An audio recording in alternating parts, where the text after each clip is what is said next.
وہاں پہ ان کا صرف یہی سوال ہے کہ آپ ہمارے لیے کیونکہ ان کو جو الاٹمنٹ ہو رہی ہے وہ اس پہ ہو رہی ہے ٹیلوں پہ، جو ٹیلے کم از کم وہ بہرحال وہ آج لیں گے تو شاید ان کے پودے شاید اس کو صحیح کروا سکیں. تو جو مقامی ہے پہلے مقامی کا حق ہے نا، لیکن یہ فارمیٹ جو ہمارے باہر کے لوگ ہیں ان کو دے دیا جاتا ہے، ہمیشہ سے یہی ہو رہا ہے. اچھا، خواتین کے لیے،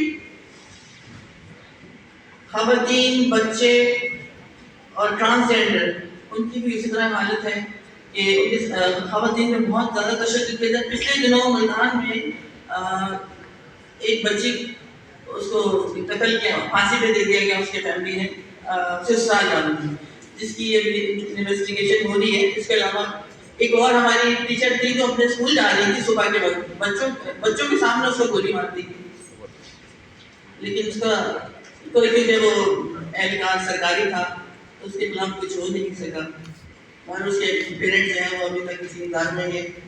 اس کے علاوہ ہمارے جنوبی پنجاب میں جو ہمارے نان مسلم جو وہاں پہ رہتے ہیں، خاص طور پر ہندو، کرسچن اور احمدیوں کے ساتھ تو بہت ان کی زندگی انہوں نے وہاں پہ تنگ کی ہوئی ہے.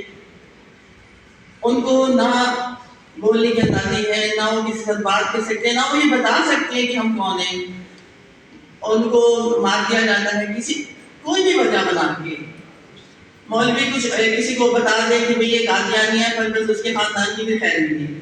ہمارے بہت میں حاصل پور ہمارا علاقہ ہے، وہاں پہ پچھلے دنوں 3 مہینے پہلے قادیانی جو احمدی تھے وہ، تو وہاں وہ بہت آرام سے، جب ان کے ہم گھر گئے تو پتہ چلا کہ ان کے ایک گیت کے ساتھ لوگ بہت پرسکون رہتے تھے، مل جل کے رہنے والے تھے. لیکن وہاں پہ ایک وہ مولوی نے آ کے وہ خطبہ دے دیا کہ یہ واجبی قتل ہے، تو پھر ایک پاگل آدمی نے بیچارے کو غور کرتے ہوئے اس کو قتل کر دیا تھا. ہندوؤں کے ساتھ ان کے قبرستانوں کو مسمار کر دیا جاتا ہے، ان کی قبرستانوں کو مسمار کرتے ہیں، ان کے مندروں پہ ان کو نہیں جان دیتا. ان کو جب وہ بیچارے موت کی بات بھی ان کو دیتا ہے، وہ کہتے ہیں کہ سکون نہیں، چین نہیں لینے دیتے. یہاں پہ کرسچن کے ساتھ بھی یہی حال ہے کہ وہ چرچ گراس جاتے ہیں. حالانکہ وہ سب کرسچن ہو ہندو سب وہاں آپس میں پیسفلی رہتے ہیں، ان کو کوئی پرابلم نہیں ہے کسی سے کہ بھئی ہم کون ہے یا کون نہیں ہے، کوئی مسلم ہے یا ہندو. لیکن جب وہ باہر سے کوئی ایلیمنٹ آیا نہیں، اس نے کسی کو بھڑکایا نہیں، اور وہاں پہ وہ فساد یا جو بھی چیزیں شروع ہو جاتی ہیں.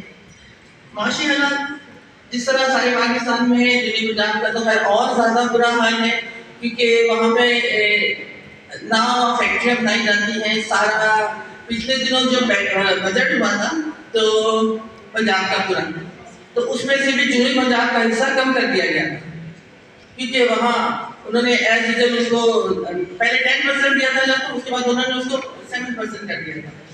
یہ ہماری موجودہ حکومت ہے.